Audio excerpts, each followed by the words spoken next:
How's it going, everybody? Mike back at you with another edition of 5-Minute Gaming. And today we're going to spend some time with a special game from the Atari, also known as the Atari 2600. If I say the word Activision, what do you think of? Well, Activision is still around today making games, but this is not the Activision from the 80s. The Activision from the 80s was made up by a group of programmers at Atari that were disgruntled with their jobs at Atari. They felt like they weren't getting recognition for the work they were doing. And so they broke off and started their own company called Activision. And one of their very first games was a game called Pitfall, made by David Crane. And that was the other thing, is the programmers at Activision made sure that people knew who they were and what games they were making, which is great. They wanted credit. Just look up the whole Warren Robinett story of adventure. I'll save that for another show as well. I want to talk briefly just about the cover of the game. If you look at that, it's just wonderful. Late 70s, early 80s graphics, definitely an art style of that time. When I look at that image of Pitfall Harry swinging across a swamp with crocodiles and a scorpion and gold hiding behind the tree, that game screams adventure to me. That is my kind of game, a platforming adventure for use with the Atari video computer system. And I have some reading to do. I've got definitely some documents to share, and part of it is my show is about history. And I think it's important to acknowledge the history of these games and take a little bit of time to honor the work that went into creating them, not just the game itself, but from the manuals, the cover art, advertisements, everything about selling a game and marketing and making it appeal for people to purchase and play at home, because these games were also not cheap. They were around 60, 70 bucks. And back then that was 100, 150. It was a lot of money to spend on a game to play at home, which still, by arcade standards, had subpar graphics. But back to the front picture of the cartridge box of the game, the back page, it says, conceived and designed by David Crane for one fearless fortune hunter at a time. Let me introduce myself. I'm Pitfall Harry, veteran jungle explorer. Fortune hunting's my game and yours too, if you're daring enough to take this trip with me. Don't be nervous. I'll be your guide through the jungle, and I'm one of the best. Good writing, definitely intriguing, screaming of adventure. I want to know more.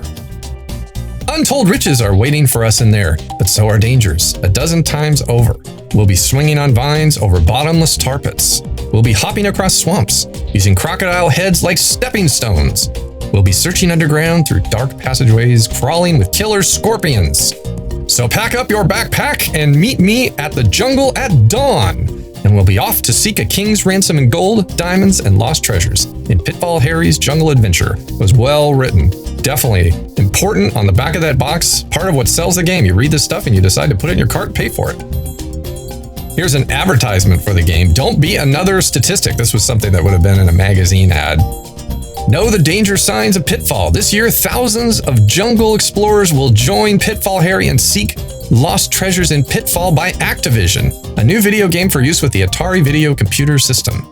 Ultimately, thousands of jungle explorers will also fall prey to the many hazards found in Pitfall's maze. I will save the rest. You can pause and read that yourself just to keep things moving along, but you can see a picture of the game down below and Activision's famous slogan, "We put you in the game." And here is a newspaper ad with a snake saying, "Psst, anybody seen Harry?" Good stuff. The same exact ad done with a different picture. "See you for lunch, Harry." The crocodile letting Harry know that he'd like to join him for lunch. Maybe that he'll be the guest of honor. America's #1 bestseller, Pitfall by Activision, is one of the most original video games to date, designed by David Crane. Again, David Crane is a name ingrained in my head because his name was all over this game, and this was a great game. As soon as you experience the truly remarkable graphics, you'll see why this game is so gripping and exciting. Ask Harry. You'll be taking him into the jungle searching for treasures, rolling logs, crocodiles, fire swamps, pits, just some of the hazards you've got to overcome along the way. And then, just when you think you've safely reached the treasure, snap, snap, snap. Watch out for the crocodiles. See you for lunch, Harry. This is a picture of the video game cartridge itself that you would plug into the Atari system. And now the instruction manual. I want to spend a little time with this because, again, time was spent on these. This was all about a packaging of the game and making it nice. And no one puts instruction manuals in video games anymore. And that's sad to me. Again, it's not done because you can figure it out online. But back then, it all had to be in the booklet that came with the game. But the booklet wasn't just instructions. It was art. It was marketing. It was designed to appeal like its own book within the case itself. Picture this. You are deep in the recesses of a forbidden jungle, an unforgiving place few explorers ever survive. But you've got courage because you're with Pitfall Harry, the world-famous jungle explorer and fortune hunter extraordinaire. The lure of hidden treasures draws you and Harry deeper and deeper into the bush. But, being a great explorer, you wouldn't think of starting such a difficult journey without reading this manual first. Very carefully. I like it. Well written. The Pitfall Basics. The object of Pitfall is to guide Harry through a maze of jungle scenes, jumping over or avoiding many deadly dangers and helping Harry grab the most treasures in the shortest possible time. That's 20 minutes. I'm going to skip some of this stuff because this is just about control information and scoring information, but you can see the biggie is the diamond ring. Gold bar is the next, silver bar, and then money bag. And there it is. You've got 20 minutes. But you also only have 3 lives. That's the other trick. You die 3 times, doesn't matter if there's time left. You're done. You got to start over. There are 255 jungle screens throughout which Harry can travel. That's a lot of screens. Each scene covered underground is equivalent to 3 on the surface. Pitfall is a circular maze, which means that if Harry safely goes through all the screens, he will come back to the starting point. In the course of that journey, Harry will also encounter all 32 treasures. So 32 treasures, 255 screens. And there it shows a diagram of the screen itself and the various things that you have to pay attention to. Getting the feel of Pitfall. You cannot excel at Pitfall without acquiring a variety of skills. The most important is jumping, giving you advice on how to make sure you learn how to use the button on the joystick and the joystick itself together. This is what I like at the very bottom. You can join the Pitfall Harry Explorers Club. If you score 20,000 points or more on any one of your adventures with Harry, you will be eligible to join this prestigious organization. Just send us a picture of your TV screen showing your score and we'll present you with a special Explorers Club membership emblem. The great thing about the 80s is there was no Photoshop. So you could take pictures and develop photos, and that was that. There was no way anyone could cheat. They had to take a picture of the screen, and that was that. I love it. Those days are long gone, folks. The last page, a picture of David Crane himself with a message. As you set off on your first adventure with Harry, you'll notice 2 important features: that the logs always roll from right to left, and that the replacement Harrys, after Harry loses a life, drop from the trees on the left side of the screen. So, to minimize the number of rolling logs to be jumped and the catastrophic hazards to be retried, simply run to the left. Pitfall Harry's trip must be made through a maze of surface and underground passages through the jungle to capture all 32 treasures in under 20 minutes. Harry will have to use some of the underground passages. I suggest that you make a map of the terrain each time you play, meaning get out a pencil and paper and draw pictures of the screens to help you remember. That's good. Knowing the jungle and planning the best route to all treasures is the only way to ensure success time after time. Until you get really skilled at making Harry jump from croc to croc, you might wait until the crocodile's jaws are closed. Good advice. Jump to the top of the first croc's head, then wait for the jaws to open and close again before jumping to the next one. Soon you'll be skipping across crocs like they were stepping stones on a stream. If you can find any writing materials deep in the jungle, drop me a line. I'd love to hear how you and Harry are getting along. Very nice note from Mr. Crane himself. That is really cool. And here it is, ladies and gentlemen, the game. Shall we play? It's ready for me to go. All I have to do is push the joystick to the right. Here we go. And we're off. And I can fall and not die. Isn't that nice? Many games you could fall and die. So I'm going to jump the scorpion. Now that scorpion would definitely kill me. And I'm coming up to the top. Jump the rattlesnake. Oh, and a campfire. Let's see what's past that, if I can actually jump without falling. Okay. I'm going to grab a vine, and I have to pull down on the joystick to complete leaving the vine. And now we have opening, I call them opening little lakes, and I have to get right on the edge. And once it closes, run quick and jump. And another. That's pretty easy. Jump the barrels. Oops, that one got me.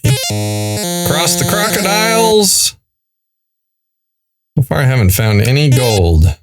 No treasures.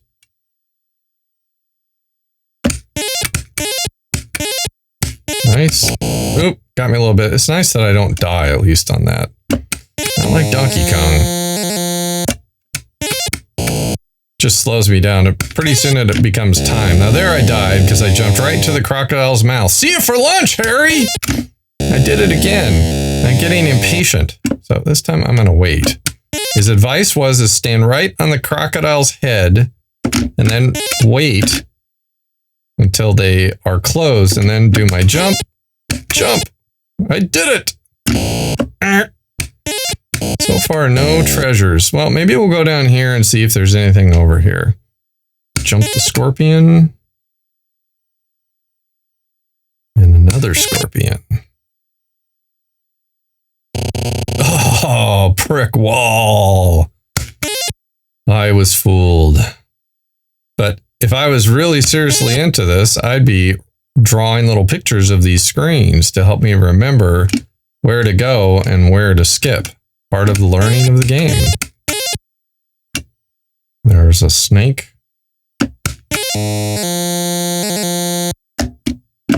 Carefully jump the rattlesnake. Oh, there we go.